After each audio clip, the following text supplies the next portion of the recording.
जय जगदीश्वरी माता सरस्वती, जय जगदीश्वरी माता सरस्वती, शरणागत प्रति पालनहारी, जय जगदीश्वरी माता सरस्वती, शरणागत प्रति पालनहारी, जगदीश्वरी चंद्रबिंब सम बदन विराजे, चंद्रबिंब सम बदन विराजे, शीश मुकुट माला गरीधारी, वीणा बाम अंग में सोहे, साम गीत ध्वनि मधुर पियारी, जय जगदीश्वरी माता सरस्वती, शरणागत प्रति पालनहारी, जय जगदीश्वरी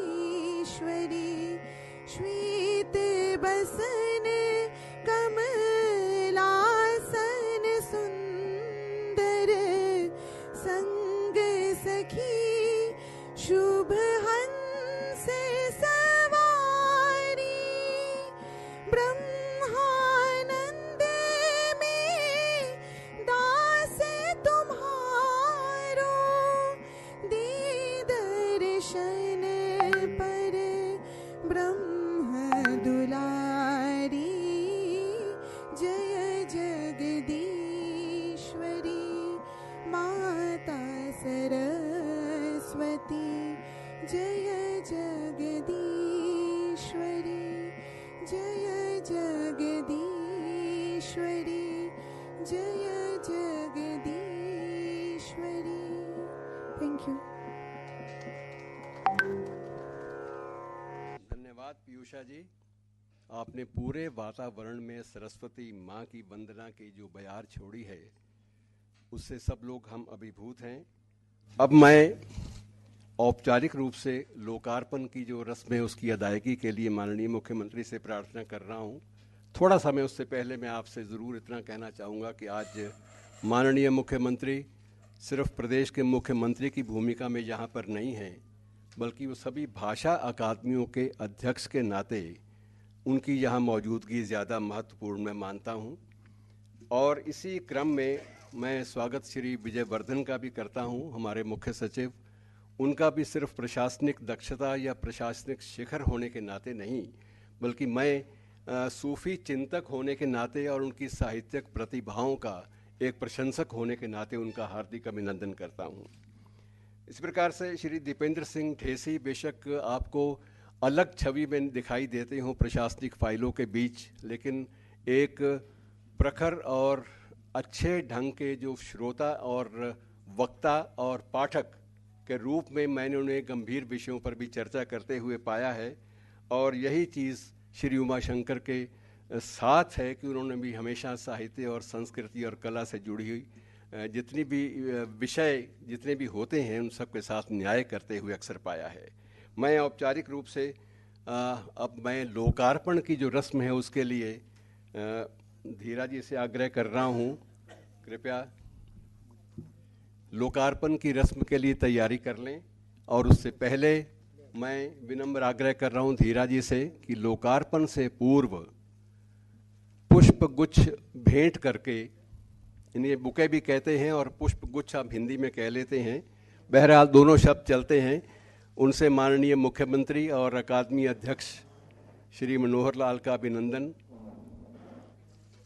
धीरा जी के द्वारा।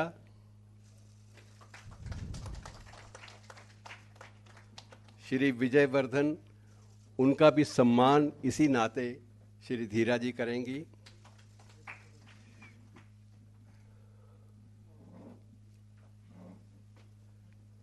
और सम्मान की यही रस्म श्री ढेसी जी के लिए, श्री उमा शंकर जी के लिए मेरा विनम्र आग्रह धीरा जी से, कृपया सबको उनके आसन के पास जाकर उनका अभिनंदन करें। धन्यवाद। अब लोकार्पण के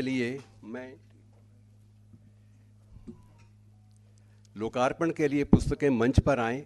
आप सब लोग जिज्ञासु होंगे इस बारे में कि ये मेघ मेखला है क्या और ये रेशमी रस्सियाँ क्या है। इसके बारे में जिन लोगों ने आज आपके सामने प्रकाश डाला है इन कृतियों पर, उनसे भी मैं उनका भी सम्मान करने के लिए हमारी अकादमी, पंजाबी अकादमी सरकार फैसला करे, बैठे हैं, निदेशक बैठे हैं, संस्कृत अकादमी के बैठे हैं और ग्रंथ अकादमी के मौजूद हैं, उनसे आग्रह कर रहा हूँ विद्वानों का सम्मान अकादमियों की ओर से वो आएँ और विद्वानों का सम्मान भी करें।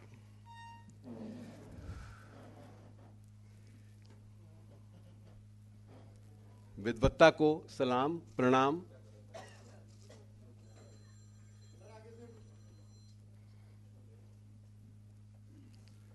ये सभी अकादमियों की ओर से हमारे निदेशक इस रस्म की अदायगी करेंगे। ग्रंथ अकादमी, संस्कृत अकादमी, पंजाबी अकादमी, इन सब की ओर से।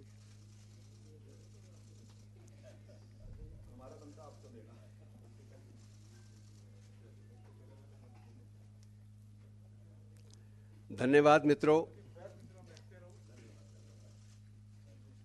हार्दिक आभार कि आप सब ने अपनी मौजूदगी से इन साहित्यकारों को भी सम्मानित होते हुए पाया। ये शब्द ऋषि हैं, शब्द के माध्यम से बहुत कुछ कहने का प्रयास करते हैं।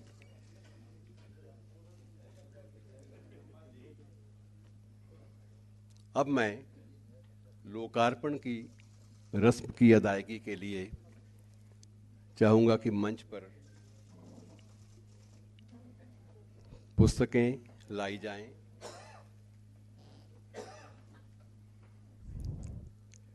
और माननीय मुख्यमंत्री एवं अकादमी अध्यक्ष व अन्य अतिथिगण, मंचासीन अतिथिगण इन पुस्तकों का लोकार्पण करेंगे और ये आपके समक्ष प्रस्तुत करेंगे। मेघ मेखला और रेशमी रस्सियाँ, ये दोनों अद्भुत नाम हैं, लीक से हटकर दिए गए नाम।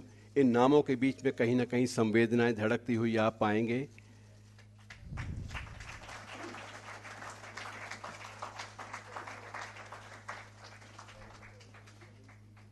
हार्दिक धन्यवाद। अब मित्रों, प्रश्न ये पैदा होता है कि ये मेघ मेखला और रेशमी रस्सियाँ क्या हैं। सबसे पहले मेरा निमंत्रण डॉक्टर लालचंद मंगल गुप्त जी को, कृपया वो इसके बारे में प्रकाश डालें और जानकारी हम सब लोगों के साथ बांटें। हम सब लोग बेहद उत्सुक हैं इनको जानने के लिए, ये कृतियाँ क्या हैं।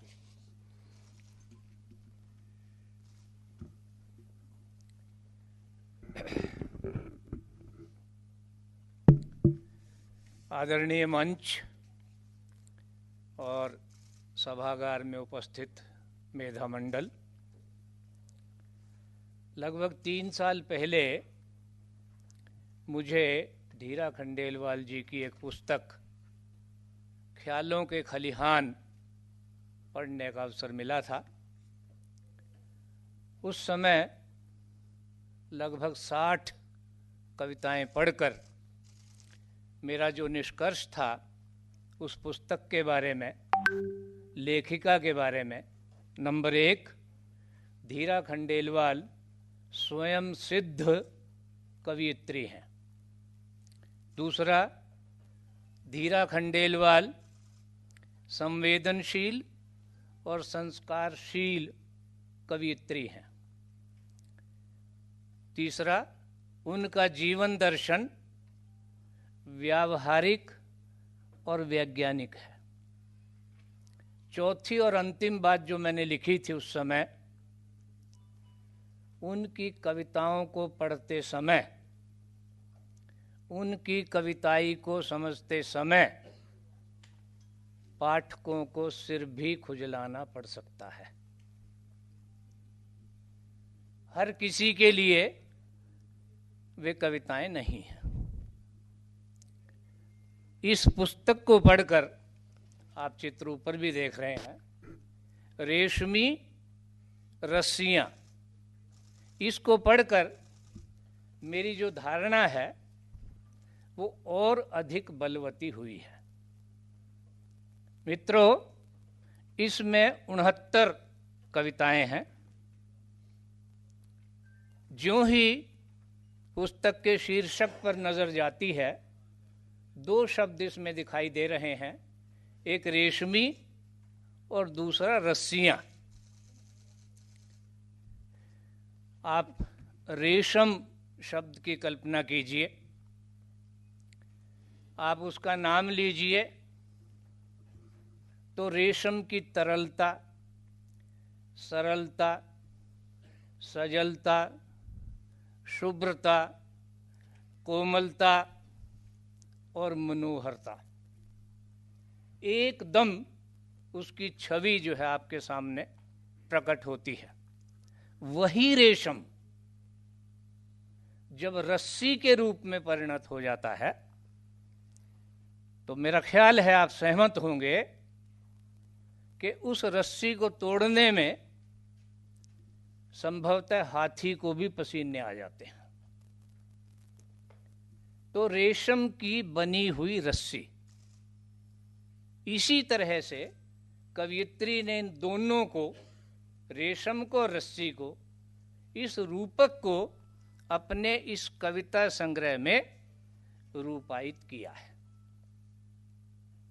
कवयित्री की जो भावनाएं हैं, कोमल कल्पनाएं हैं, मैं रेशम की बात कर रहा हूं, जो अनुभूतियां हैं, जो संवेदनशीलता है, वो एक एक करके, एक एक भावधारा के रूप में प्रवाहित होता है, समुच्चय रूप में संगठित होकर एक विचारधारा का, एक विचार दर्शन का, एक अवधारणा का और एक सफल जीवन जीने का एक सुनिश्चित मंत्र तैयार हो जाता है। तो कोशिश उनकी रही है कि जीवन में से जो संगतियां और विसंगतियां हैं, उन सब के बीच संतुलन साध कर आगे बढ़ते हुए जीवन की जो अच्छाइयां हैं उनका ग्रहण करने के लिए अपने और दूसरों के लिए कुछ अच्छे पल, कवयित्री ने शब्द का प्रयोग किया है सुनहरे पल, सुनहरे पलों की खोज, जीवन के बहुत सारे उबड़ खाबड़ भरे व्यस्तता में से वो सुनहरे पलों की खोज करने के लिए निकली हैं। मित्रों, आप जानते हैं और मानते हैं कि प्रत्येक रचनाकार प्रकृति जगत से, पर्यावरण परिदृश्य से प्रेरणा ग्रहण करता है। लेकिन यहां चमत्कार हो गया। मैं कह रहा था कि आपने तो यहां तो चमत्कार ही कर दिया। 69 की 69 कविताएं प्रकृति जगत से जो है वो संबंधित है। एक भी कविता ऐसी नहीं है जिसमें प्रकृति और पर्यावरण को आमने सामने न रखा हो। एक ओर विस्तृत प्रकृति है, दूसरी ओर अनंत रहस्यमय जीवन है। दोनों में साम्य कहाँ है, वैषम्य कहाँ है, सार और असार कहाँ है, ग्राह्य और त्याज्य स्थितियां कहाँ हैं, इसकी तुलना करते हुए, इसको पास बिठा करके परस्पर इनको जो है वो इनका संबंध दिखाते हुए कवयित्री जो है निरंतर आगे बढ़ी। कोई हर्ज नहीं, सागर है, तूफान है, आंधी है, मोटी मोटी बातें प्रकृति की आपको हर कविता में मिल जाएंगी। हमारे अंदर का तूफान है, अंदर के सागर हैं, जीवन की लहरें हैं, उल्टी सीधी अनुभूतियां हैं, वगैरह वगैरह वगैरह। लेकिन यहाँ आप पहले पृष्ठ से लेकर के अगर पलटते चले जाएंगे अंतिम पृष्ठ तक प्रकृति के कितने तत्व, कितने कण और कितने रूप इस पुस्तक में आए हैं, मैं मन ही मन हंस रहा था कि संभवतः उनको गिनते गिनते जो है मैं थक जाऊंगा।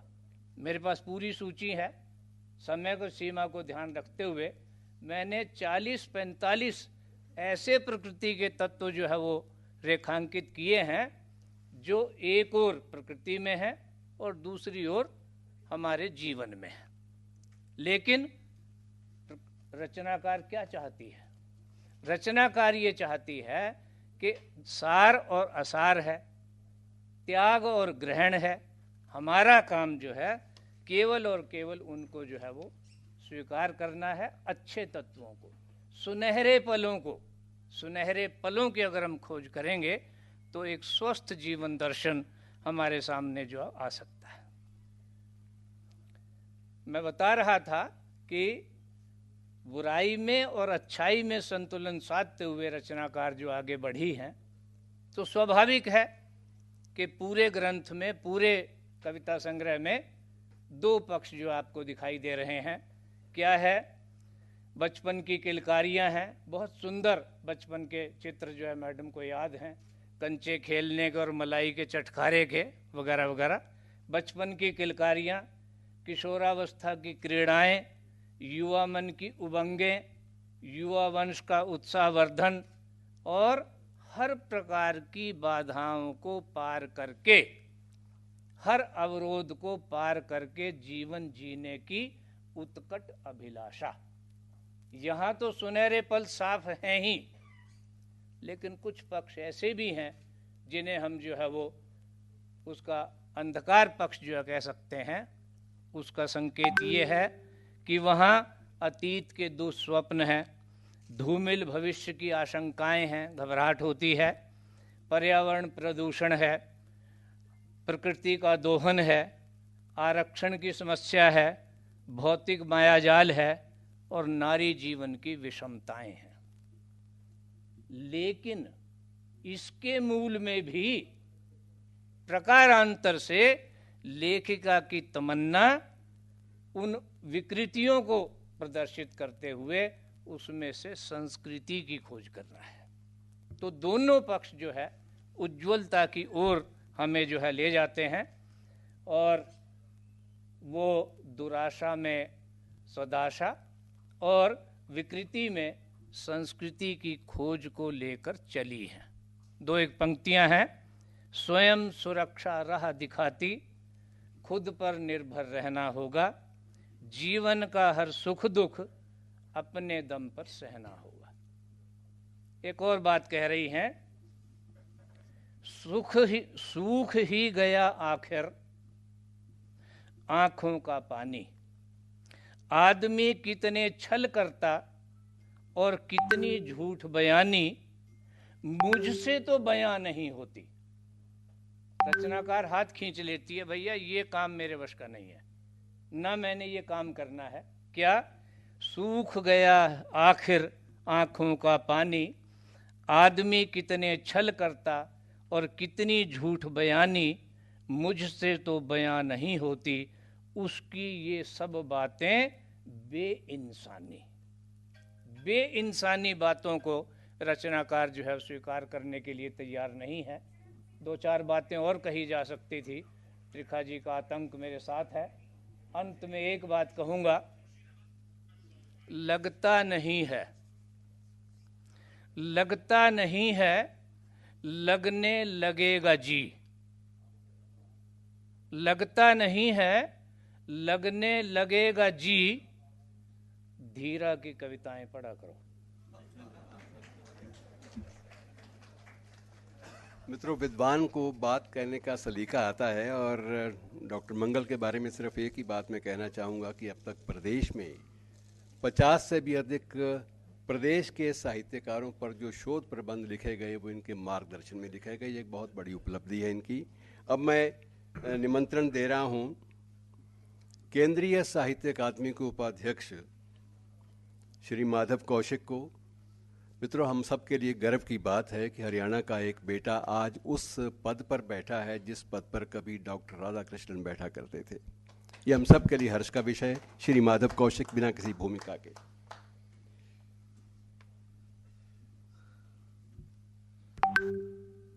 परम आदरणीय मुख्यमंत्री महोदय, विजयवर्धन जी, ढेसी साहब, उमाशंकर जी, धीरा जी और सिटी इंटेलेक्चुअल के सभी इंटेलेक्चुअल साथियों, वाकई आज ये बड़ा मुबारक दिन है और मैं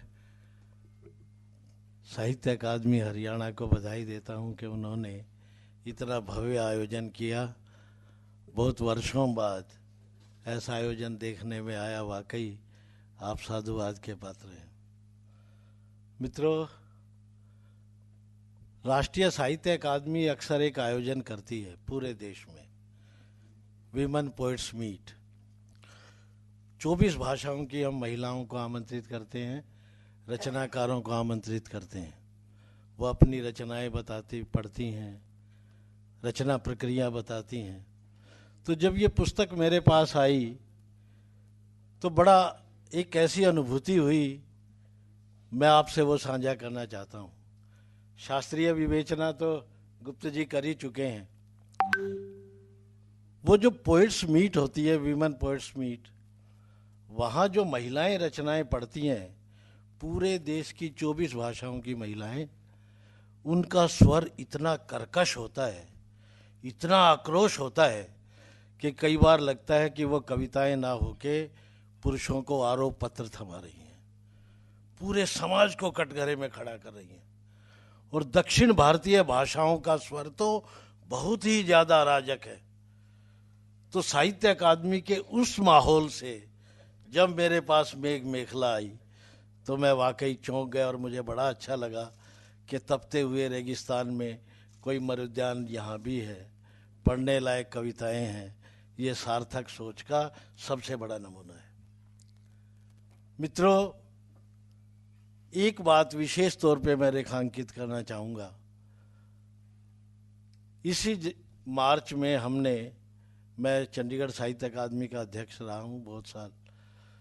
हम हर भाषा का एक इनाम देते हैं, 5 भाषाओं में जो स्ट्राई सिटी की है। ये सिटी ब्यूटीफुल तो है, सिटी इंटेलेक्चुअल भी बहुत है। तो 5 भाषाओं की जो सर्च कमेटियाँ होती हैं, उनकी कई मीटिंग होती हैं, तब मुश्किल से वो एक नाम बेचारे छांट पाते हैं। हिंदी की एक ऐसी मीटिंग थी जो आधे घंटे में समाप्त हो गई और मुझे पता लगा कि सर्च कमेटी ने निर्णय दे दिया। मैं बड़ा हैरान, पता लगा कि वो इनाम धीरा खंडेलवाल जी को दिया गया। मित्रों, ये 2 ऐसे पक्ष हैं जो एक बड़ी भीड़ से आदमी को अलग करते हैं। अब पूरे देश में नारी मुक्ति के नाम से जो कविताएं हैं, वो एक पाश्चात्य हमने मॉडल ले लिया, आक्रोश भरा मॉडल है। वो ऐसा लगता है जैसे समाज में जितनी कलुष है, कालिमा है, वो सब महिलाओं के हिस्से में आई है। ऐसा लगता है कि उनकी कोई हाशिए पे उनका जीवन है। इस किताब को पढ़ते हुए मुझे 2 बातें नजर आई। एक तो ये कि भारत में जो हमारी सांस्कृतिक परिवेश है, उसमें नारी मुक्ति का एक नया मॉडल है, एक ऐसा मॉडल है जो पूरी दुनिया में अलग से है। वो है नारी युक्ति का मॉडल। हमारे यहाँ एक मेटाफर मैं सावित्री का देता हूँ। सावित्री ने अपनी युक्ति से व्यवस्था को नहीं, ऊपर वाले की व्यवस्था को भी ललकारा और वो सब कुछ लेके आई चुपचाप, बगैर किसी मारामारी के, बगैर किसी। ये नारी युक्ति है जो समाज की हर समस्या को, हर गुत्थी को, हर रिश्ते को सुलझाना चाहती है और सुलझाने में सक्षम है। धीरा खंडेलवाल उस परंपरा की संवाहक है और उसकी प्रतिनिधि। ये उनकी कविताओं को अलग करता है। एक कविता खास तौर पे पढ़ते हुए मैं रेखांकित, वो सिर्फ 4 पंक्तियां मैं पढ़ना चाहूँगा कि वो किस तरह की महिला, वो लेखन किस तरह का है आज का और वो उससे कैसे अलग है। देखो, जीत से प्यार हो गया है मुझे, बाकी महिलाएं लिखते हैं कि हम हारी हुई हैं, आत्महारापन है, वहाँ एक तरह का अवसाद है। इनकी पंक्ति है, देखो जीत से प्यार हो गया है अब मुझे, पायल कंगन बिछुओं की छन छन, कदमों से लय मिलाकर जीत का जश्न मनाती हूँ, नारी हूं ना संपूर्ण खुल खिल जाती हूँ। ये नारी मन के खिलने की अभिव्यक्ति है, गहनतम अनुभूति है। दूसरी एक चीज और जो मुझे इस पुस्तक में लगी और इनकी पुस्तकों को पढ़ने के बाद भी लगी, बाकी किताबों को भी, हमारी समकालीन हिंदी कविता में 3 चीजें बिल्कुल अनुपस्थित हो गई हैं। यथार्थ का चित्रण करते करते हम भूल गए हैं कि जीवन का असली रस उसका आनंद है और आनंद ही उसका रस है। और रस निष्पत्ति से अलग जो कविताएं हैं उसका स्वर इतना कठोर कर्कश हो गया है कि हमें लगता है कि ये समाज ऊपर की बजाय नीचे जाने लगा है। ये रचनाकार ऐसी हैं। इस किताब की अगर कविताओं के मैं शीर्षक पढ़ के सुनाऊं तो आपको अंदाजा लग जाएगा कि ये रचनाकार किस लेवल की है। सकारात्मक सोच का कैसा एक बिंदु है जहाँ कोई आत्महारापन नहीं है, कोई किसी तरह का अवसाद नहीं है, आगे से आगे बढ़ने की एक कल्पना है। इसमें एक कविता हो रहा है सपनों की गांठ, सपनों की गांठ बांध के चलने वाली रचनाकार है। जो सपने देखते हैं उसमें एक अदम्य जिजीविषा होती है, एक अटूट आस्था भी होती है। वो आस्था उनको इस समाज में और इस समाज से परे की तमाम व्यवस्थाओं में अलग करने की क्षमता रखते हैं। तो एक तरह से इस पुस्तक को पढ़ते हुए अब वो हमारी समकालीन कविता में जो 3 चीज हैं वो क्या क्या नहीं है, जिसका एक हिंट हमारे मंगल जी ने भी दिया। हमारी आज की कविता से प्रकृति और प्रेम दोनों गायब है, जबकि हमारी संस्कृति है, हम प्रकृति और पुरुष के मेल से ही ये मानते हैं कि इस पूरे ब्रह्मांड की रचना हुई है। और एक ऐसा वक्त आया पिछले 30, 35, 40 वर्षों में जब हमारे साहित्य से, हमारी कविता से प्रकृति और प्रेम दोनों एक साथ गायब हो गए। और प्रकृति से प्रेम करने वाला व्यक्ति कौन होता है? कभी अगर आप झांक के देखें तो उसमें 3 चीजें होंगी। बुद्ध की करुणा का विस्तार अगर नहीं है तो आप प्रकृति से प्रेम नहीं कर सकते। प्रकृति से प्रेम वही व्यक्ति करेगा जिसकी करुणा का विस्तार है, जो अपने आप को प्रकृति के तमाम उपादानों में देखता है। इस कविता को पढ़ते हुए मंगल जी कह रहे थे, मैं 60 सत्र जो बिंब है प्रकृति चित्रण की कविता। आजकल 3 विमर्श हैं साहित्य में। एक स्त्री विमर्श, जिसकी मैं बता चुका हूं कि स्त्री विमर्श को इन्होंने नारी युक्ति के, भारतीय परिवेश में जो नारी युक्ति का कंसेप्ट है उसको लेके चला और उसको एक नया आयाम दिया। दूसरा दलित विमर्श है और तीसरा हमारे यहाँ पर्यावरण विमर्श है। ये जो एनवायरमेंटल डिस्कोर्स है उसके ऊपर हिंदी की किताबों में, हिंदी की कविता में आजकल बहुत कम काम हो रहा है। तो ये एक ऐसी चीज थी जिसकी हमें प्रतीक्षा थी, हिंदी साहित्य को भी प्रतीक्षा थी। मैं एक मुख्यमंत्री महोदय को एक बधाई जरूर देना चाहता हूँ। जो सामान्य लेखक होता है और जो अधिकारी लेखक होता है उसका एक असर पड़ता है। जब अधिकारी लेखक संवेदनशील होता है, वो मानव कल्याण की बात सोचता है, समाज के लिए ज़्यादा काम आता है। विजयवर्धन और धीरा खंडेलवाल को आप केवल अधिकारी रूप में जानते हैं, हम उन्हें साहित्यकार और कला मर्मज्ञ और संस्कृति पुरुष के रूप में जानते हैं। इन्हीं शब्दों के साथ मुझे अपना एक शेर याद आया, मैं धीरा जी के सम्मान में, कि इसी तरह से चलते जाओ सपनों का संसार लिए, वक्त तुम्हारी राह देखता है फूलों के हार लिए। धन्यवाद। और इसी क्रम में मित्रों, अंतिम वक्ता, अतीत में प्रखर पत्रकार और अब हिंदी के सशक्त विद्वान पंजाब विश्वविद्यालय के प्रोफेसर डॉक्टर गुरप्रीत सिंह।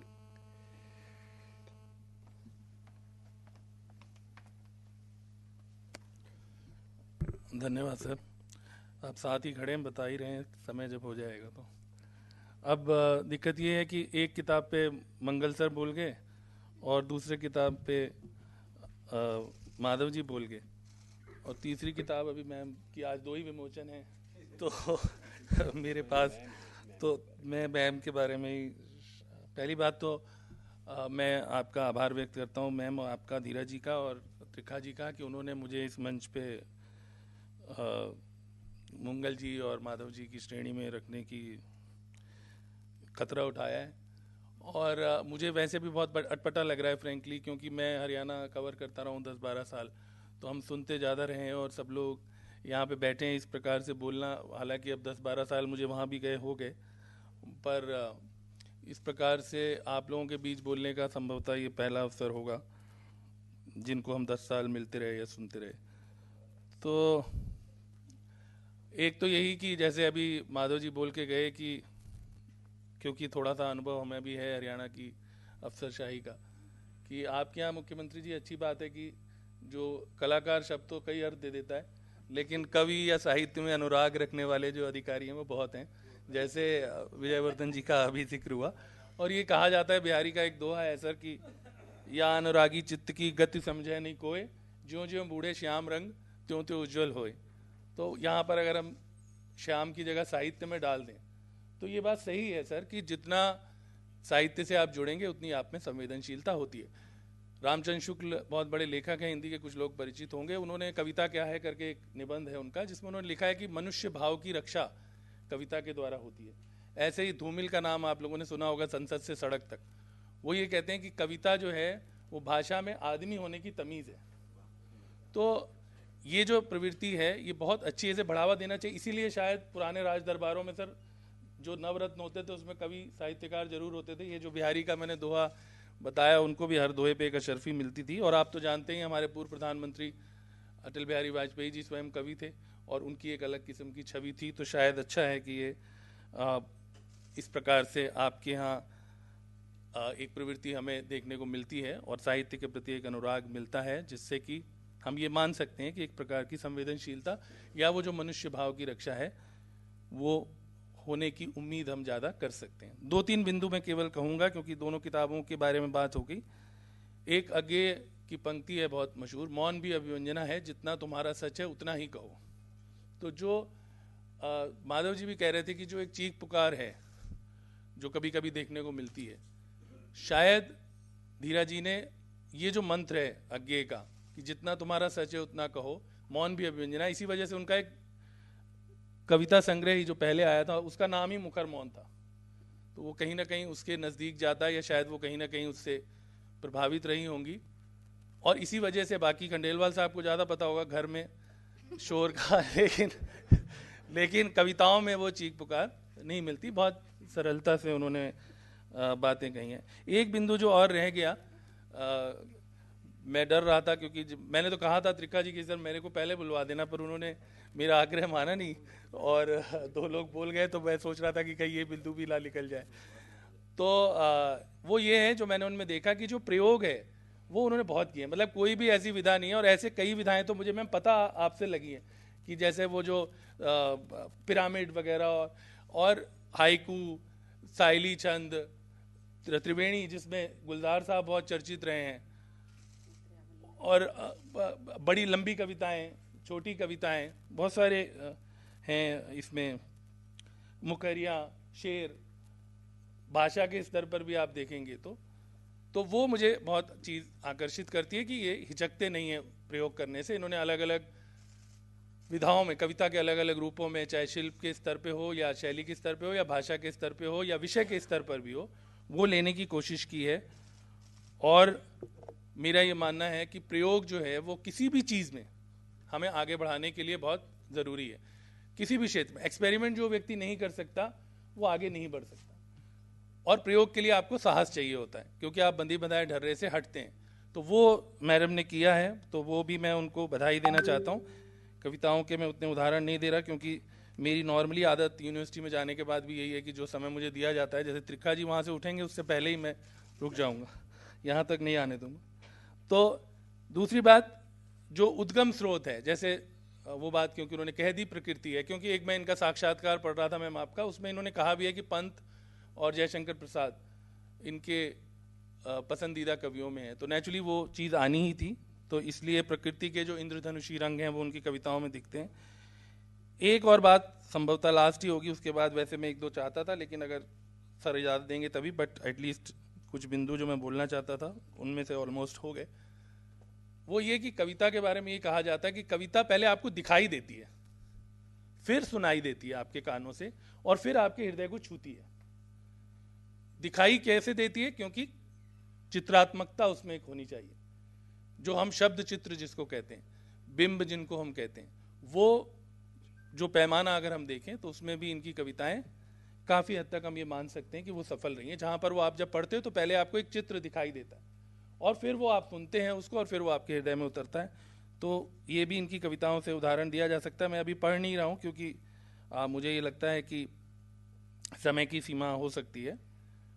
और जैसे मैंने कहा कि उन्होंने समाज की जो एक लास्ट बात ये है कि विद्रूपताएं हैं वो दिखाई हैं।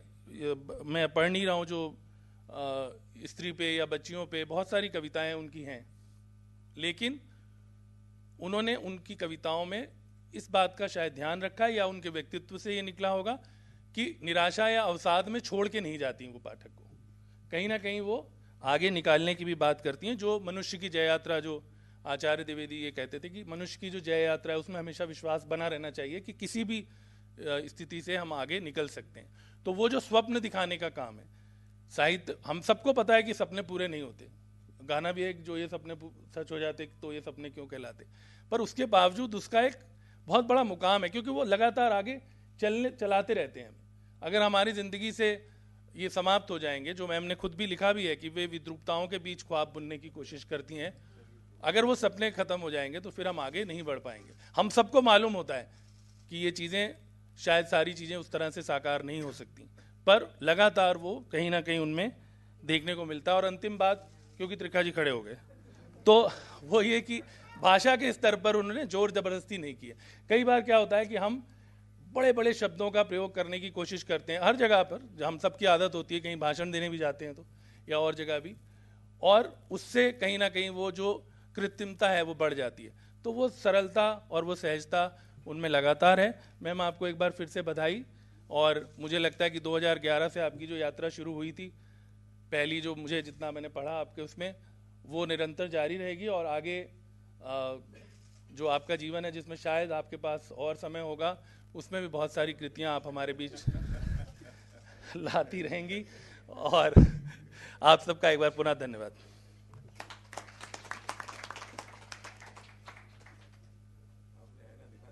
धन्यवाद डॉक्टर गुरमीत, आपकी अपनी एक मौलिक शैली है, और उस शैली में आप बहुत कुछ जो अनकहा है उसको भी कह जाते हैं। मैं अब विनम्र आग्रह कर रहा हूँ माननीय श्री ढेसी जी से, कृपया अपने आशीर्वचन दें। अभी आशीर्वाद देने की मेरे ख्याल में उम्र है आपकी, आइए।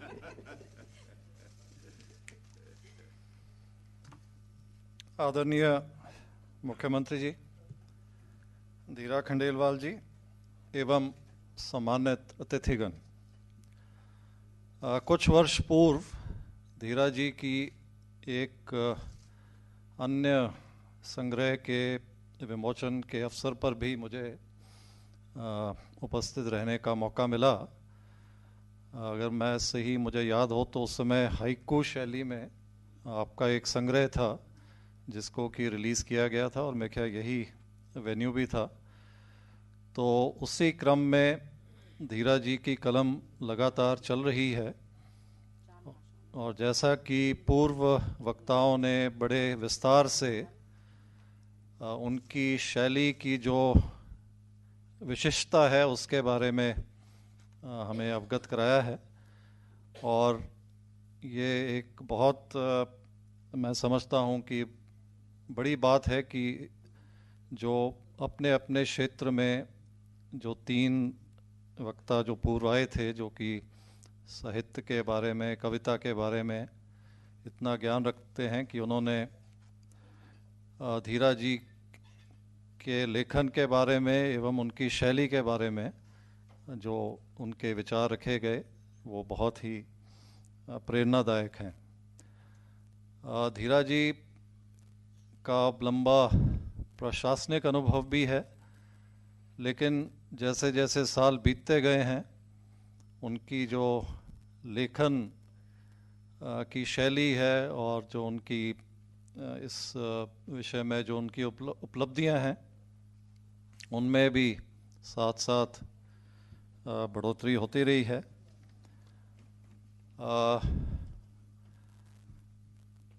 अपने लेखन में धीरा जी जीवन दर्शन को बड़े ही सरल एवं सटीक शैली में उसका प्रस्तुतिकरण करती हैं और अनेक अवार्ड्स के द्वारा भी उनको सम्मानित किया गया है। तो इस अवसर पर जबकि आज उनके 2 संग्रह आज समर्पित किए हैं, मैं उनको बधाई देता हूं और आशा करता हूं कि आने वाले वर्षों में एक लेखिका एवं एक कवित्री के तौर पर उनकी जो भूमिका है और उनका जो व्यक्तित्व है उसमें और बढ़ोतरी होगी। और साथ साथ मैं ये भी कामना करता हूं कि उनकी कलम को और शक्ति मिले और आने वाले वर्षों में हमें फिर मौका मिले कि जो उनके संग्रह हैं वो हमें उनका अवलोकन करने का अवसर प्राप्त हो। धन्यवाद।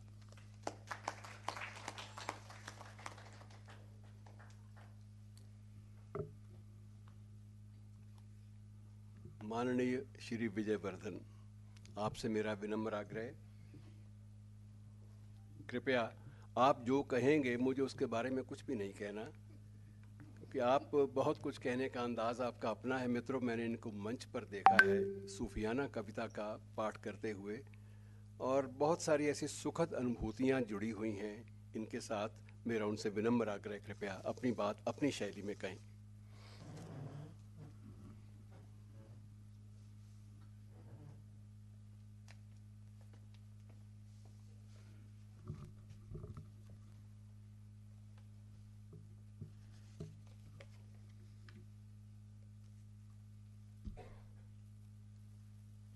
Thank you, Dr. Saab. To my mind, the greatest pandemic of our contemporary times is not COVID or cancer or cardiac diseases, but a hopeless, helpless loneliness and disconnectedness which most of us undergo and experience in our personal lives. Even among the closest people, infinite distances exist. जैसे किसी शायर ने कहा है, सीने में जलन, आंखों में तूफान सा क्यों है। इस शहर में हर शख्स कुछ परेशान सा क्यों है। हर तरफ हर जगह बेशुमार आदमी, फिर भी तन्हाइयों का शिकार आदमी। This is where the poet walks in. He tells us that even in the midst of despair and disappointment, hope can bloom. The poet knows the art of alchemizing our loneliness into solitude and joy. The power of poetry is immense. It broadens, deepens, and softens us. It humbles and humanizes us in a manner no scripture or shrine ever can. As has been mentioned in the Holy Quran, the ink of a poet is holier than the blood of a martyr. एक अदीब के कलम की स्याही शहीद के खून से ज़्यादा सुर्ख रंग लाती है. History will judge the might of a nation not by its GDP or its per capita income or the size of its export or the size of its army, but by the respect and honor it confers on its writers, poets and musicians. क्योंकि जो मुल्क और आवाम अपने अदीबों और फनकारों को भूल जाते हैं, तारीख उन मुल्कों को याद नहीं करती। I am extremely grateful to our Chief Minister, whose presence here today is a testimony and tribute to the respect and honor he confers on our poets. आली जनाब वज़ीर आला साहब, आपकी इनायत, आपकी सरपरस्ती, वरना क्या हमारा वजूद और क्या हमारी हस्ती।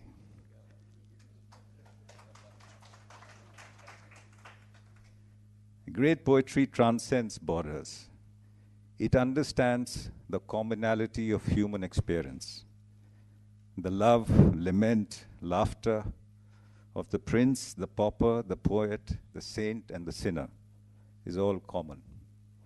As Tom Pow, the great Scottish poet, once said, all poets have to cross a border of some kind, real or imagined.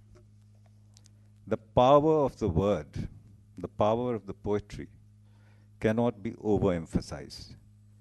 जैसे कि मशहूर शायर सागर आज़मी साहब ने कहा है कि अब तो हमारे घर का ये माहौल हो गया है, अब तो हमारे घर का ये माहौल हो गया है, रिश्तों का एहतराम भी लफ्ज़ों में खो गया है। बहुत अरसे पहले मेरी मुलाकात मशहूर शायर गुलजार साहब से वर्ल्ड पोइट्री फेस्टिवल के दौरान दिल्ली में हुई, और एक शाम को इंडिया इंटरनेशनल सेंटर में मैंने उनसे पूछा कि गुलजार साहब, आप शायरी क्यों करते हैं? उन्होंने मुस्कुराकर यूं जवाब दिया कि मियाँ, दो लफ्ज़ कागज़ पर उतार कर चीख भी लेता हूँ और आवाज़ भी नहीं होती। फिर मैंने उनसे पूछा कि शायर कैसे बना जाए, तो वो बोले, शायर बनना आसान है, सिर्फ एक अधूरी मोहब्बत की मुकम्मल डिग्री चाहिए। खंडेलवाल साहब को ये बात बहुत पसंद आई।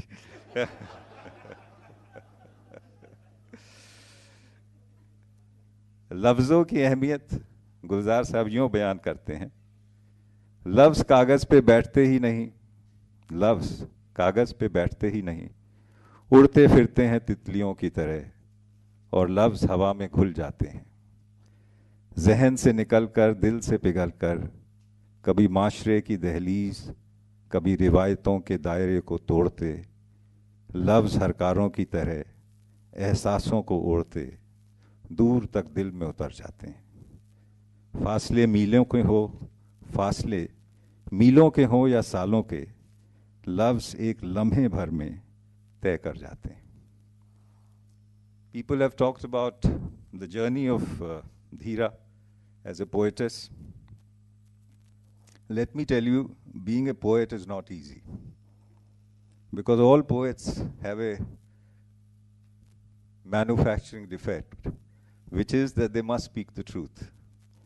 And speaking truth is not a very popular thing. But poets must do it, because they are the voice of the voiceless, hope of the hopeless, and conscience of the nation. It is no surprise that the French Revolution was heralded by Voltaire and Rousseau, and the Spring Revolution of Africa and the Arab world was ushered by countless unsung poets. Poets cannot sell their souls for a fistful of silver. A poet is essentially intrinsic and rebellious, because the essential and the truthful is always rebellious and mostly anti-establishment. जैसे किसी शायर ने कहा है कि हमने हर दौर में तजलील सही है, हमने हर दौर में तजलील सही है, लेकिन हमने हर दौर के चेहरे को जिया बख्शी है। हमने हर दौर में मेहनत के सितम झेले हैं, लेकिन हमने हर दौर के हाथों को हिना बख्शी है। The poet always feels deeply. His leitmotif is concern, compassion, especially to those who've been living on the margins of opportunity and hope. गम किसी का हो छलक उठती हैं मेरी आंखें, गम किसी का हो छलक उठती हैं मेरी आंखें, सारी मिट्टी मेरे तालाब में आ जाती है। मुझे एक वारिस अली शाह साहब की दरगाह में लखनऊ के पास बाराबंकी में है। एक सूफी ईरान के पोएट ने कुछ लाइनें सुनाई जो मुझे हमेशा याद रहती हैं। उन्होंने फारसी में कही थी, उसका तर्जुमा हिंदी में है कि जिंदगी की हर शिकस्त में अपना सर ऊंचा रख, जिंदगी की हर शिकस्त में अपना सर ऊंचा रख, उम्मीद के तरकश में इंसानियत का तीर जिंदा रख, ज़मीर जिंदा रख, कबीर जिंदा रख, पहन ले सुल्तान का ताज तो भी अपने अंदर का फकीर जिंदा रख। धैर्य, सहनशीलता, सरलता की पर्यायवाची और प्रतिबिंब धीरा जी हैं।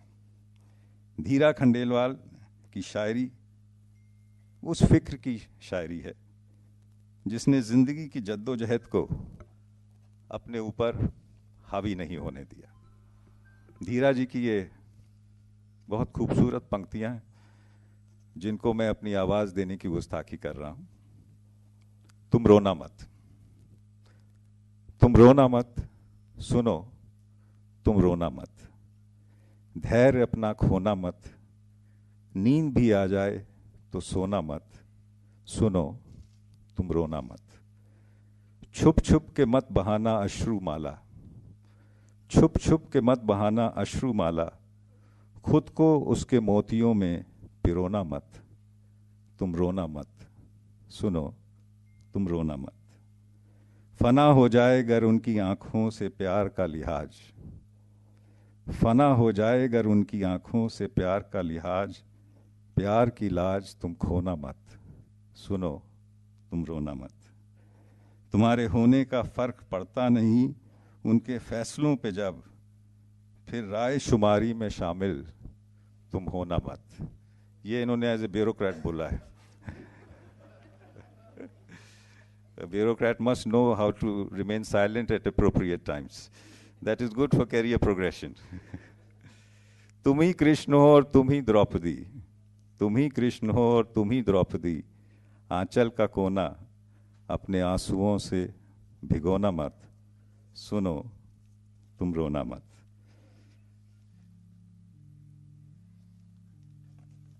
धीरा जी की पोएम में, जैसे डॉक्टर गुरमीत ने कहा, अगर आप इनिशियली पढ़ें तो कई बार ऐसा लगता है कि थोड़ी मायूसी और नाउम्मीदी ज़्यादा है, लेकिन अगर आप ध्यान से पढ़ें तो she always displays a rainbow of hope at the end of most of her poems. So there is optimism. जैसे कि धीरा जी कहती हैं, जब सूरज उगने में देरी हो, जब सूरज उगने में देरी हो, पल पल जैसे युग हो, लंबी हो रात अंधेरी हो, कह दो ना तुम मेरी हो। मन उपवन में सन्नाटा हो, रिश्तों में बसता घाटा हो, भावों की बुझती ढेरी हो, कह दो ना तुम मेरी हो। अवसाद ने घेरा डाला हो, दिखती तुझसी हर हाला हो,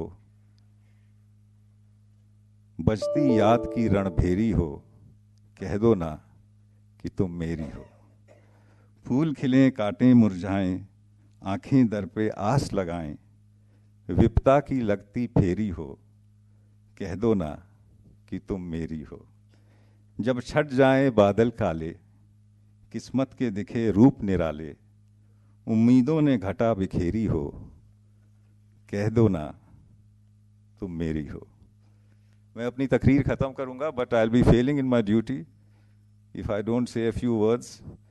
मेरे अजीज़म मोहतरम दोस्त और बैचमेट और हमराही और हम जिगर जनाब के खंडेलवाल, जिनसे मेरा बेपनाह मोहब्बत और शरारत का रिश्ता है,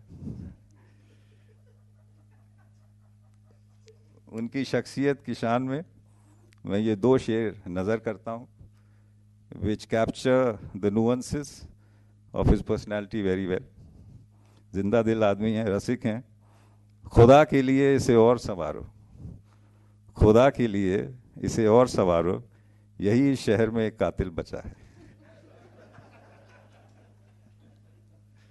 आजकल गुड़गांव में खंडेलवाल साहब, पर गुड़गांव खंडेलवाल साहब की खासियत है कि जिस मकाम, जिस शहर, जिस दफ्तर, जिस ऑर्गेनाइजेशन में जाते हैं उसको ये बहुत खूबसूरत बना देते हैं। अगर ये हैं तो राजस्थान के, ये रेगिस्तान के, पर वहाँ भी ये कश्मीर बना देते हैं। तो उनके लिए शेर नज़र है, तवज्जो चाहता हूँ। बेपर्दा जो निकले हो कश्मीर की वादी में, बेपर्दा जो निकले हो कश्मीर की वादी में, क्या आग लगाओगे बर्फीली चट्टानों में? I end my submission.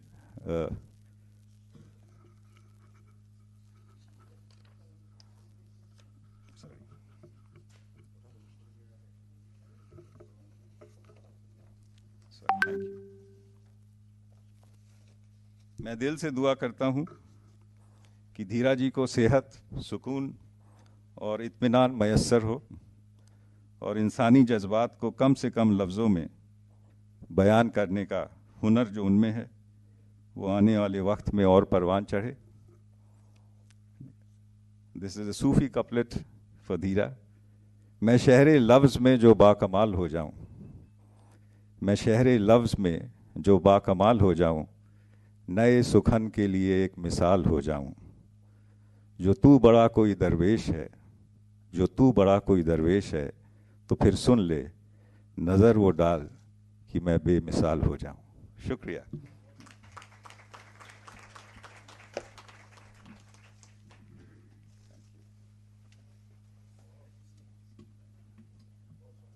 बेहद शुक्रिया अध्यक्ष महोदय। आपको सुनना भी एक ट्रीट है और मैं समझता हूं कि ये एक बहुत खूबसूरत लम्हा था हमारे लिए।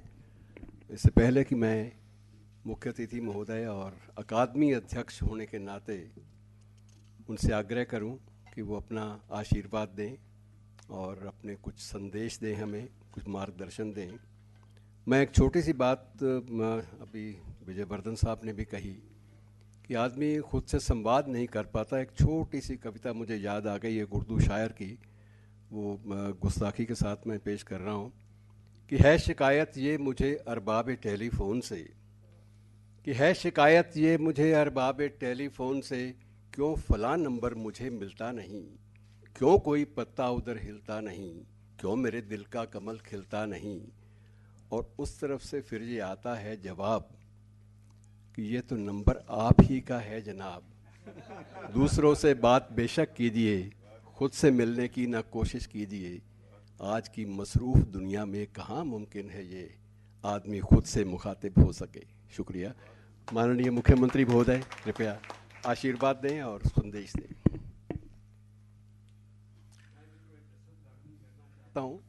अगली किसी सभा में मैं उनसे आग्रह करूंगा विनम्र, क्योंकि वो सस्वर गीत भी गाते हैं, लेकिन वो वीर रस के गीत मैंने सुने हैं उनके मुंह से, और इसलिए मैं अगली किसी नशिस्त में उनसे आग्रह करूंगा कृपया वो गीत भी सुनाएं। धन्यवाद। आज संदेश के लिए नहीं, ये किन को, विजयवर्धन जी को कह रहे हैं कि मुझे कह रहे हैं?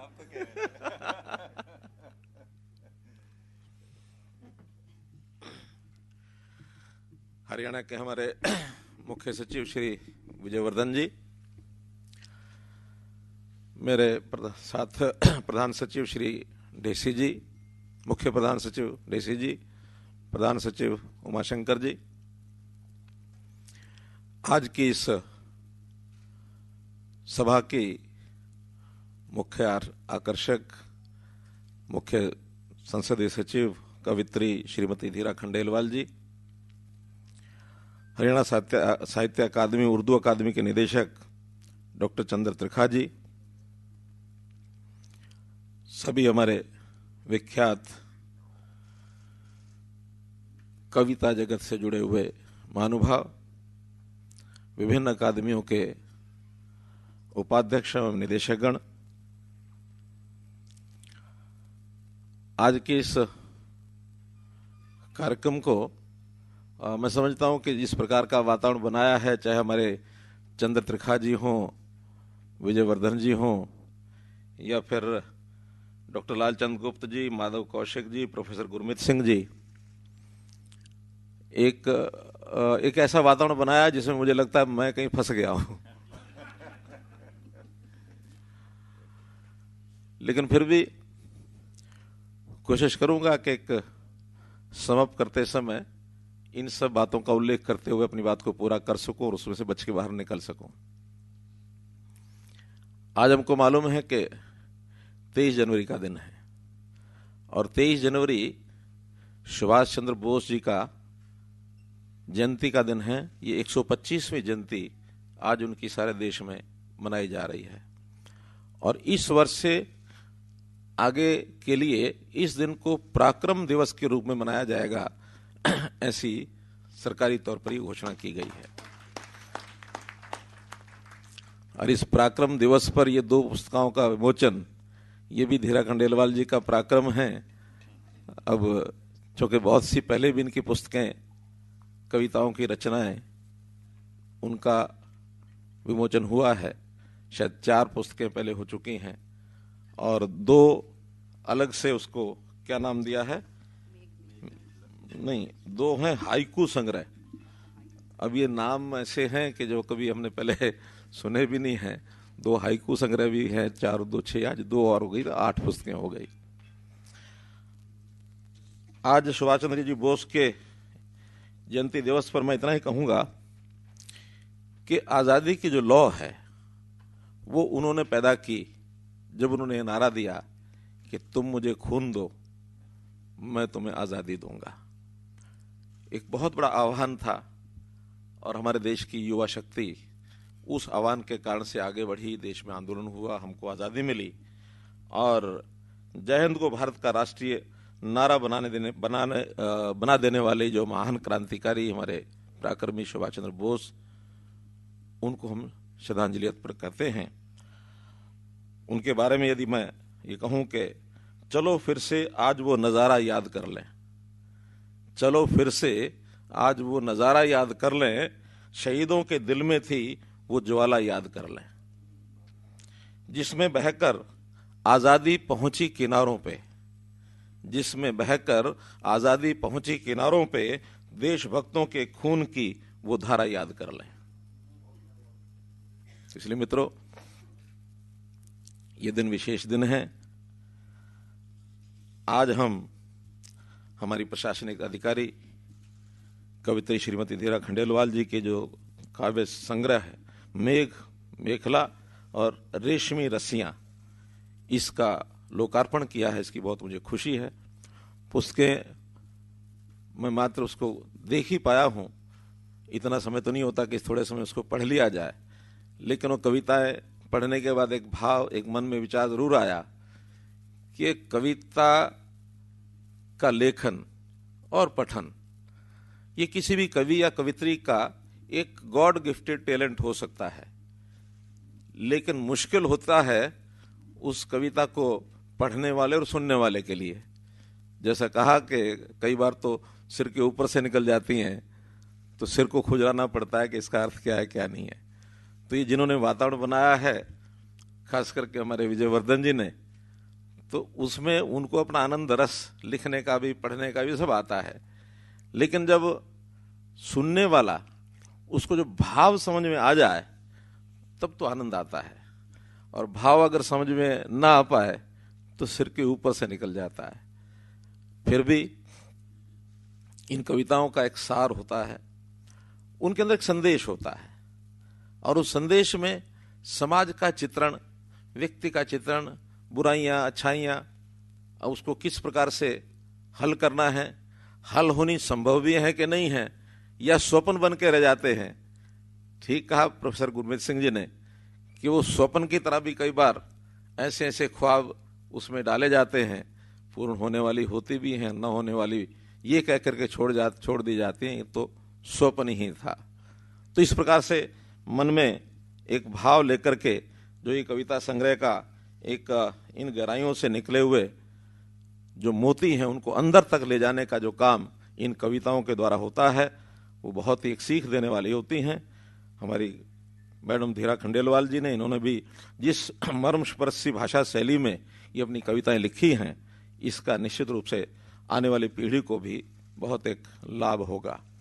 कविता जो होती है मनुष्य की रचनात्मक, सृजनात्मक जो भावनाएं हैं उसकी अभिव्यक्ति का स्रोत है। यानी वास्तव में भावनाओं को दिल से दिल जोड़ने के ये रास्ते हैं, उनका बहुत एक गहरा असर होता है। साहित्य जो है, चाहे वो कविताओं के रूप में हो अथवा अन्य किसी रूप में हो, ये समाज का एक दर्पण होता है। साहित्यकार उसको प्रकट करता है और इसका यानी समाज के ऊपर असर बहुत होता है। आज जैसे हम देखते हैं कि आज विज्ञान का युग है, विज्ञान में यानी बहुत प्रगति हो रही है, लेकिन उस प्रगति के साथ साथ उतार चढ़ाव में बहुत से ऐसे भय भी छुपे हुए हैं कि समाज के अंदर किसी प्रकार की बुराई को भी आगे बढ़ाने के लिए साइंस का कई बार योगदान होता है। लेकिन मनुष्य का मन, भावनाएं कैसे स्थिर हो, इसमें साहित्य का अपना बड़ा योगदान होता है। तो जितना भी उच्च कोटि का ये साहित्य है, इसको लिखने वाले लोग हैं, इनका सबका मैं बहुत ही एक प्रकार से मैंने आभार प्रकट करना चाहूँगा कि अपनी रचनाओं के माध्यम से एक बहुत बड़ी यानी एक तपस्या कर रहे हैं और इस तपस्या के यानी परिणाम स्वरूप हमको जो प्रेरणा मिलती है, उस प्रेरणा से इस सनातन सत्य को आगे यानी मानवीय मूल्यों के रूप में बढ़ाने के लिए इनका अपना एक योगदान है। तो इसी प्रकार से बहुत सरल शब्दों में भी और कठिन शब्दों में भी इनकी कविताओं की रचनाएं जो मैंने देखी हैं बहुत सरल भी हैं। हमारे मुख्य सचिव जी ने जो कविता पढ़ी है सरल शब्दों में भाव देने वाली है, लेकिन बड़े बड़े कठिन शब्द भी प्रोफेसर गुरमीत जी ने जो बताया कि कई बार तो विद्वता अपनी जो है उसके अंदर डालने की कोशिश करते हैं, सामने वाले को समझ आए कि ना आए, लेकिन वो दोनों तरफ से इन्होंने जो अपनी कविताएं लिखी हैं, वो जो इनकी 4 कविता संग्रह है उसमें सब में मिलती हैं, चाहे उसमें मुखर मौन हो, चाहे सांझ सकारे हो, ख्यालों के खलियान हो, अंतर आकाश हो, और जो 2 हाइकू मैंने बताए, तारों की तरफ व मन मुकुर, ये 6 पुस्तकें सब में ही सब पढ़ने लायक हैं। तो आप जरूर अपनी व्यस्तताओं में से समय निकाल करके जरूर पढ़ना चाहिए। एक महिला के नाते से इस प्रकार के काम करने की एक विशेष अपनी यानी भूमिका इन्होंने जो की है, क्योंकि महिलाएं जैसे ठीक है प्रशासनिक अधिकारी के नाते इनको ऑफिस का काम भी करना पड़ता है, घर को भी संभालना पड़ता है। जैसे कहा जाता ना कि किसी एक सफल पुरुष के पीछे किसी न किसी महिला का हाथ होता है, लेकिन यहाँ ये कहा जा सकता है कि इनकी सफलता के पीछे खंडेलवाल जी का भी हाथ है। तो इसलिए खंडेलवाल जी को भी कुछ श्रेय जाता है इसमें, इनका भी बहुत बहुत धन्यवाद है। तो कुल मिलाकर हमें अपनी जो कविता है उसको हर व्यक्ति को इसके अंदर आनंद लेना चाहिए और उस ओर आगे बढ़ना भी चाहिए।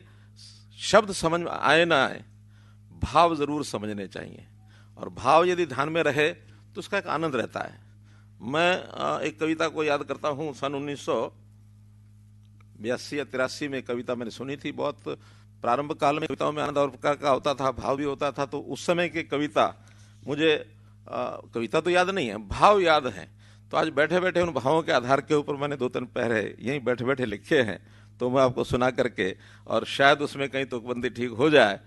तो वो उस वीर रस की तो नहीं है जो चंद्र त्रिखा जी कह रहे थे, लेकिन उसके भाव जो हैं, शीर्षक उस कविता का था मैं व्यस्त हूं।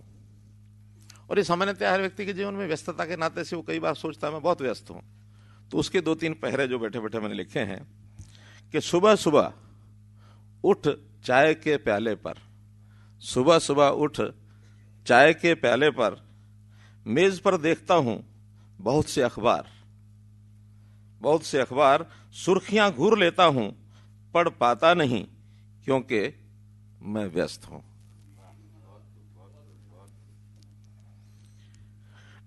डाकिया डाक लाता, प्रेषक कौन है देख लेता हूं। डाकिया डाक लाता, प्रेषक कौन है देख लेता हूं। किसी पत्र पर रंग है तो किसी का कोना फटा है। पहले क्या होता था, रंग वाला है तो इसका मतलब बधाई का पत्र है, कोना फटा है तो मतलब अफसोस का पत्र है, कोई ना कोई अनहोनी हो गई है। किसी पत्र पर रंग है तो किसी का कोना फटा है, अनुमान लग जाता है किस भाव का पत्र होगा। अंबार लगा है पत्रों का, परंतु उत्तर दे पाता नहीं क्योंकि मैं परंतु कभी थोड़ा समय पा, देख लूं अपने आप को आईने में, देख लूं अपने आप को आईने में, तब सच आता सामने कि नहीं मैं व्यस्त नहीं हूं, नहीं मैं व्यस्त नहीं हूं, मैं तो अस्त व्यस्त हूं, अस्त व्यस्त हूं।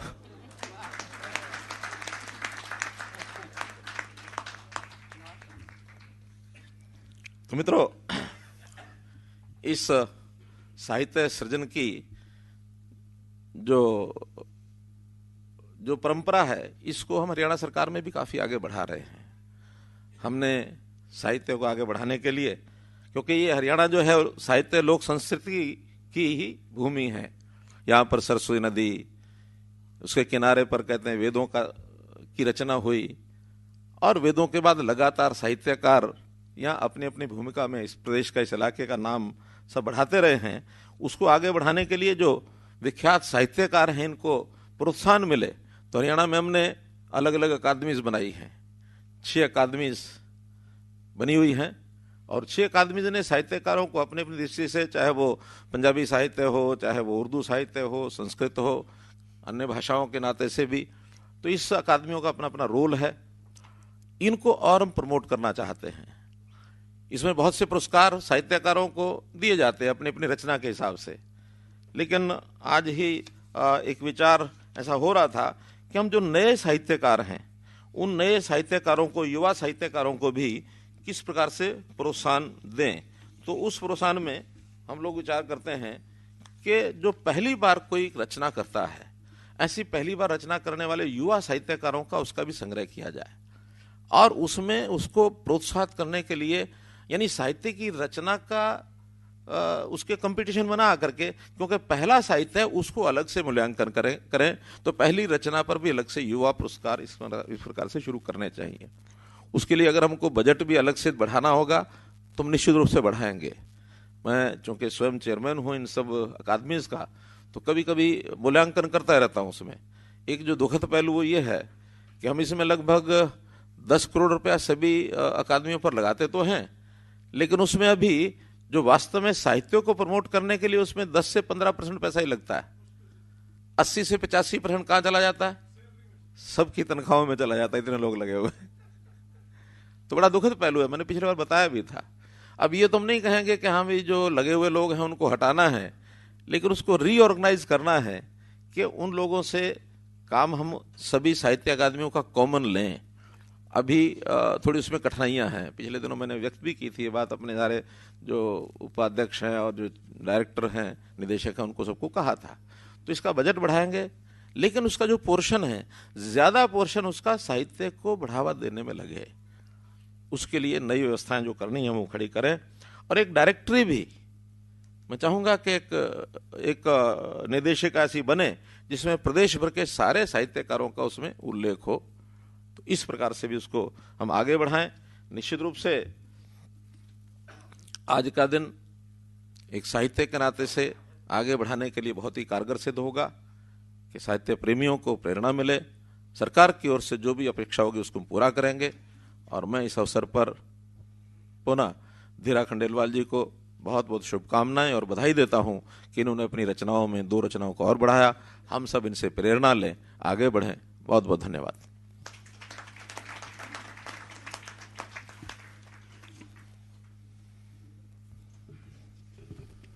माननीय मुख्यमंत्री जी, आपसे मैं और कुछ नहीं मांगता, सिर्फ एक आग्रह है विनम्र। कृपया कविता लेखन का जो आज का अभ्यास था इसको जारी रखिएगा। और अगली बार हम चाहते हैं कि आपकी पुस्तक का लोकार्पण जो है वो करवाया लेकिन जाए। ये मेरी पहली कविता है, पहला पुरस्कार मुझे मिलना चाहिए।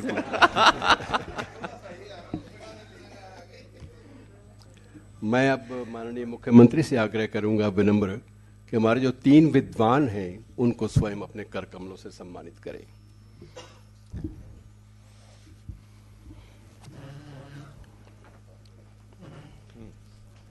किनको करना? करी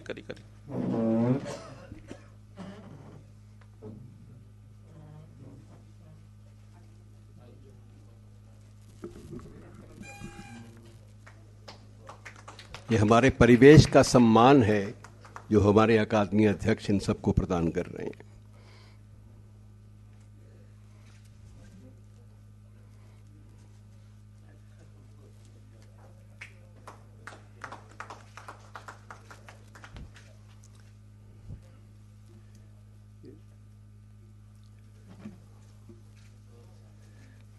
धन्यवाद, हार्दिक धन्यवाद। गुरमीत जी आइए।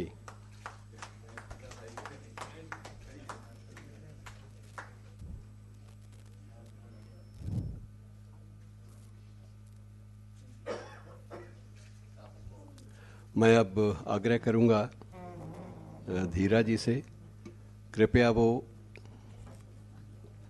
अतिथियों का, हमारे जो मान्य अतिथि हैं दोनों, उन सब का सम्मान करें और उनको स्मृति चिन्ह प्रदान करें।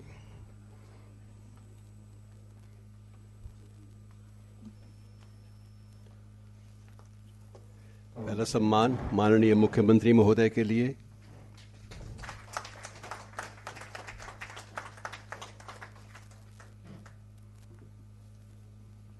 श्री विजयवर्धन, इसमें आपके प्रिय कवि जो हैं दोनों दर्ज हैं, स्वीकार कीजिएगा।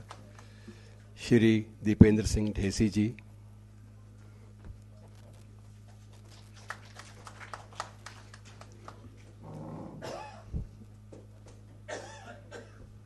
मैं अब धीरा जी से निवेदन करूंगा कि कृपया अंगवस्त्र उमा शंकर जी को, यद्यपि मैं चाहता था वो आज बोलें, लेकिन कई बार ये होता है कि जब शब्द अपनी सामर्थ्य खो बैठते हैं तब मौन बोलता है इनका। अच्छा, ठीक है, धन्यवाद जी, बहुत बहुत धन्यवाद हार्दिक। और मैं अब धीरा जी से आग्रह कर रहा हूँ, कृपया अपना धन्यवाद ज्ञापन और अपनी कविताओं के बारे में कुछ कहना चाहें तो मुखातिब सिर्फ खंडेलवाल जी से नहीं है, आज आप सबसे मुखातिब हैं। आइए।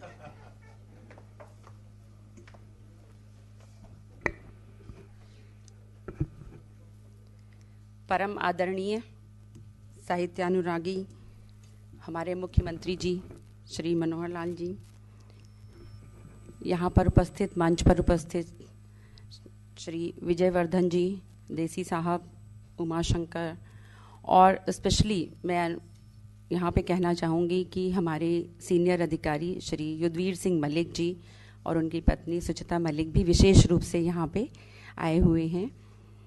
और हमारे आज के जो साहित्यकार जिन्होंने पुस्तकों के बारे में बताया, श्री माधव कौशिक जी, श्री लालचंद गुप्तमंगल जी और प्रोफेसर गुरमीत जी, और यहाँ पर उपस्थित साहित्य अकादमी के पदाधिकारी, और मेरी एक संस्था है जिसमें मैं एक सदस्य हूँ, अभिव्यक्ति, मैं देख रही हूँ उसके भी बहुत से, हमारे जो वो मेरा परिवार है साहित्य का, उसके भी बहुत से लोग आए हुए हैं। और सभी सुधीजन पत्रकार और जाकिर हुसैन जी हैं यहाँ पे, आप सभी लोगों का मैं स्वागत करती हूँ। और मेरे जो मीडिया से आए हुए हैं, इलेक्ट्रॉनिक एंड प्रेस मीडिया से, वो बिल्कुल निजी तौर पे मेरे इस फंक्शन में आए हुए हैं, साहित्य अकादमी के फंक्शन में आए हुए हैं। मैं आप सभी का यहाँ पे स्वागत करती हूँ और आभार व्यक्त करती हूँ। मेरा जो मैं थोड़ा सा ये बताना चाहूँगी कि कविताएं, सब लोग पूछते हैं आपने कैसे लिखनी शुरू की, तो मैं ये कहूँगी कि बचपन से और आज तक मुझे ऐसा साहित्य, संस्कृति और लिखने पढ़ने का माहौल प्राप्त हुआ जिससे ये लेखनी चलती रही। कई बार ऐसा होता है कि बचपन में परिवार में तो आपको मिल जाता है कि माता पिता को लिखने पढ़ने की रुचि हो, भाई बहन भी लिख रहे हो तो आप भी लिखने लगते हैं। लेकिन मेरा यह सौभाग्य रहा है कि मुझे हमेशा इस तरीके का परिवेश प्राप्त हुआ कि जिससे मैं लिखती रही। और आपको जैसे पता है कि साहित्य, संस्कृति, कला जो है बिना राजा के प्रश्रय से नहीं चल सकती। तो इस तरीके से मुझे ऐसे मंच पर प्राप्त होते रहे और ऐसा स्नेह वरद हस्त प्राप्त होता रहा, चाहे मुख्यमंत्री महोदय रहें या गवर्नर साहब रहें, सभी का, हमारे अधिकारी भी, सभी लोगों ने तारीफ करते रहे तो हौसला बढ़ता रहा। क्योंकि ये जो कविता है, साहित्य लेखन है, ये कोई रेगिस्तान में लिखने वाला कटीला पौधा नहीं है जो अपने आप उगाता है या पल्लवित होता रहता। ये तो एक बगिया है जिसमें कि बहुत संरक्षित, सुरभित और सुरक्षित लताएं हैं, वल्लरी हैं और पुष्प हैं। इस तरीके से कविता का ये पल्लवन और पुष्पन होता है। मेघ मेखला जो टाइटल रखा है जिस पे आज भी चर्चा हुई, तो मेघ तो देखिए मेघ हमारे साहित्य में बहुत पहले से एक श्रृंखला रही है। जैसे कालिदास का अगर हम मेघदूत की बात करें तो वहाँ पे वो एक हरकारे के रूप में और एक संदेशवाहक के रूप में रहता है। मेघ मल्हार है संगीत में, जो तानसेन की बहुत प्रिय धुन होती है। कहते हैं जब मियाँ तानसेन ये मियाँ मेघ मल्हार बजाते हैं तो रेगिस्तान में भी बारिश हो जाती है। तो ये ताकत है। मेघ जो है एक प्रतीक है ऊंचाई का और आर्द्रता का और निरंतर परिवर्तन का, और उसमें विस्तार है, कोई बंधन नहीं है। और मेघ में एक काफिला है, वो सबको साथ लेके चलता है और एक आकर्षण है, वो धरती से जल लेता है और फिर धरती को वापस देता है। मेखला में वही जहाँ दायरा है, एक दायरा है, एक वलय है और एक घेरा है और एक थोड़ी निचाई है। तो यही है कि अगर दायरे में शब्दों की मेखला में ये भावों के मेघ हैं, ये मेघ मेखला है। दूसरा जो रेशमी रस्सियाँ हैं उसमें भी एक चिंतन की धारा से हम चले कि रेशमी रस्सियाँ रेशम जैसी सुखद अनुभूति, नर्म और कोमल, वही रस्सियाँ हमें लगता है कि सामाजिक समरसता, सामाजिक परिवेश, जो सामाजिक नियम हैं, कई बार हमें लगता है कि ये रस्सियों सी जकड़न है। लेकिन आप मानेंगे कि अगर हमारे पास ये नियम और उपनियम हमारे आचार व्यवहार में ना रहें तो सामाजिक समरसता बहुत प्रभावित होती है। तो मेघ मेखला जहाँ एक जीवन दायिनी, एक शक्ति का प्रतीक है, रेशमी रस्सियाँ एक बंधन की स्पृहा है कि हर व्यक्ति चाहता है कि वो किसी न किसी बंधन में रहे, और सुखद बंधन। कई ऐसे बंधन होते हैं जिससे छूटना भी नहीं चाहते हम। और कविता की जो मैं बात कहूँ कि ये मेरी कविताएं नहीं है, कविता जो है किसी व्यक्ति की नहीं होती, ये एक लोक की कविताएं हैं, समाज की कविताएं हैं। और कविता वही है जो कविता पढ़ने के बाद भी चलती रहे। कविता आप पढ़ के ख़त्म कर दें लेकिन आपके दिमाग में चलती रहे, वही कविता है। समय के बीच रहते हुए वो समय के पार की बात करती है। मैं तो कहूँगी कविता एक मेहंदी की तरीके से रचती है, उसमें थोड़ा सा धैर्य चाहिए आपको। आप पढ़िए उसे और समझिए, और वो आपको अगर उद्वेलित करती है, प्रसन्न करती है, तो वही कविता है। अभी कल ही मैंने सुबह सुबह 2 शब्दों में एक कविता लिखी थी कि कितने फसाद होते अगर सारे किस्से याद होते। कल ही लिखी थी कितने फसाद होते अगर सारे किस्से याद होते। तो यही जो किस्से हैं, यही एक मैं ये कहूँगी कि हमें ऐसे संस्कार और परिवेश मिला कि जितने भी भाव बिखरे मिले मुझे किसी की ज़िंदगी से, समानुभूति हुई, तो वो शब्द जो हैं, वो भाव जो हैं, वो शब्द बन के कविता के पृष्ठ पे उतर गए। तो ये सब कविताएं आपकी हैं, आपको समर्पित हैं, और आपका स्नेह मिला है, और आप उन्हें पढ़ें और आप जानें कि ये कविताएं कैसी हैं, आपके मन तक कहाँ तक उतरी हैं। वही सफलता की और वही प्रोत्साहन की बात होगी। मैं यहाँ पर आने पर सभी का धन्यवाद करती हूँ कि, और मुख्यमंत्री महोदय का विशेष रूप से ये आज के दिन यहाँ पे उपस्थित होना, और पराक्रम दिवस पे भी, पराक्रम दिवस का एक इस तरीके से आज के दिन होना, ये बड़ी हमारे लिए बड़ी जोश की बात है कि अगर इंसान में देशभक्ति की भावना ना हो, एक कमिटमेंट ना हो, और अपने देश के प्रति प्यार ना हो, और कोई चीज़ पाने की ललक, जैसे आज़ादी को पाने की ललक, वो भी एक सपना था उस समय। तो सपने बुनना और सपने देखना और सपनों को साकार करना, वही एक इंसान के जीवित होने का, मैं कहती हूँ, वो प्रमाण है। जैसे नीरज ने कहा था कि छुप छुप अश्रु बहाने वालों, मोती व्यर्थ लुटाने वालों, कुछ सपनों के मर जाने से जीवन नहीं मरा करता है। तो इसलिए हमें ज़िंदगी को, हर कठिनाइयाँ हैं या कुछ अच्छे भी अवसर आते हैं, हमें उसको पूरी तरीके से जीना चाहिए।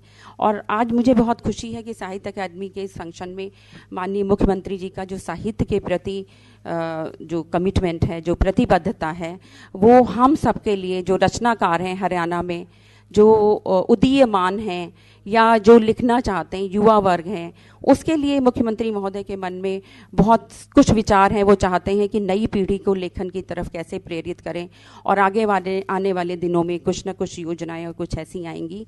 और जो सभी के लिए हितकारी होंगी। मुख्यमंत्री जी ने चाहे वो कला साहित्य क्षेत्र या कलाकारों के विषय में पूरी खुली छूट दे रखी है कि आप जितनी नई योजनाएं ला सकते हैं लाएं, जितने पुरस्कार ला सकते हैं लाएं। वो बजट बढ़ाने को तैयार हैं, वो स्वयं इन अकादमियों के अध्यक्ष हैं। इससे बड़ी बात हमारे सबके लिए और क्या हो सकती है। मैं पुनः उमाशंकर जी का, देसी साहब का एंड विजयवर्धन जी का, जिन्होंने मेरी कविताओं को आवाज़ देकर एक अविस्मरणीय और अमर बना दिया है। इनकी आवाज़ के तो सभी लोग कायल हैं। लोगों को तो लोग कहते हैं कि भाई आप पेमेंट ले लो और आप वॉइस ओवर दो, और आज मुझे तो फ्री में ही वॉइस ओवर मिल गया। Thank you so much, thank you so much, सभी का धन्यवाद। Thank you.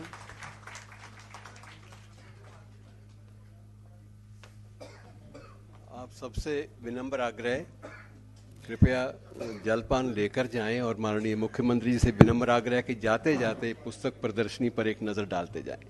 हार्दिक धन्यवाद आप सबका। अपने